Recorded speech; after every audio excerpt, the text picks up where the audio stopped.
আসসালামু আলাইকুম। সুমি কিচেন থেকে আমি আপনাদের সামনে আজ হাঁসের ভুনা রেসিপি শেয়ার করে দেখাবো। এই হাঁসের ভুনাটা খেতে এত টেস্টি আর মজাদার। এইভাবে হাঁসের ভুনা করলে আপনাদের যে একটা হাঁসের বাজে গন্ধ আসে সেই গন্ধটা একবারেই আসবে না। আপনারা আমার এই প্রসেসে হাঁস ভুনাটা করে বাসায় ট্রাই করে দেখতে পারেন। চলুন চলে যায় তাহলে আমার মেন প্রসেসে। এখানে আমি একটা হাঁসের মাংস নিয়ে নিয়েছি, এখন এটা রান্না করে দেখাবো। একটা কড়াইতে তেল দিয়ে দিব 1 কাপ পেঁয়াজ কুচি। পেঁয়াজটা নাড়াচাড়া করে হালকা ভেজে নিব।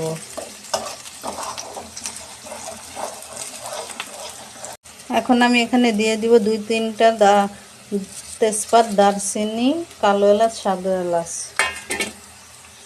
আর দিয়ে দিব শুকনা মরিচ।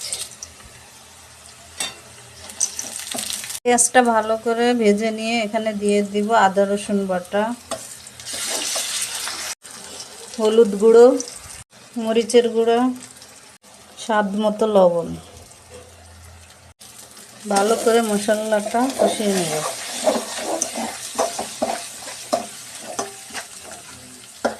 মশলাটা কষানোর জন্য সামান্য পানি দিয়ে দেব।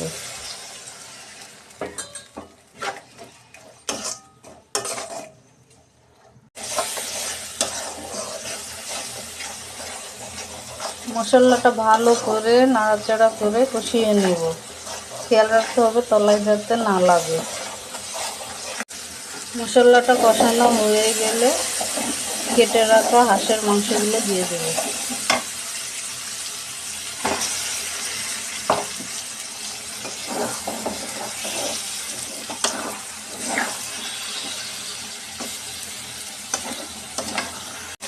ঢাকনা দিয়ে ঢেকে দেব।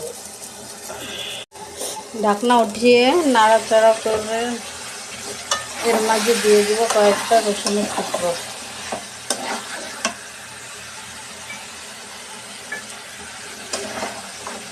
আবারও ভালো করে নাড়াচাড়া করে মাংসটা কষিয়ে নেব।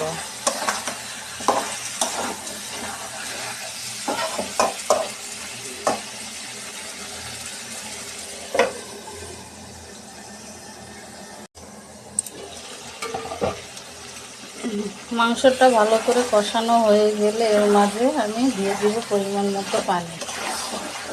মাংসটা যতটুকু সেদ্ধ হতে লাগবে ঠিক ততটুকুই পানি দিয়ে নেব।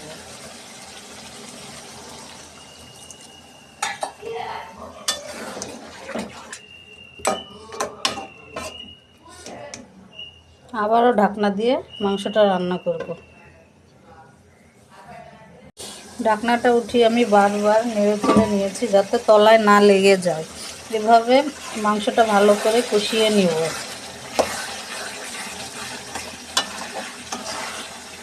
দেখুন মশলা দিলে কালারটা কি সুন্দর আসছে, খেতেও অনেক সুস্বাদু হবে। এইভাবে হাঁসের মাংস ভুনা করে রান্না করে খেয়ে দেখবেন, একটুও কোনো রকম গন্ধ লাগবে না, খেতে আরও অনেক টেস্টি লাগবে।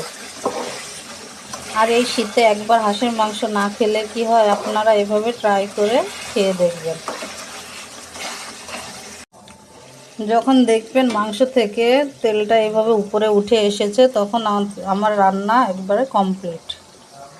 আমার হাঁসের ভুনা কমপ্লিট।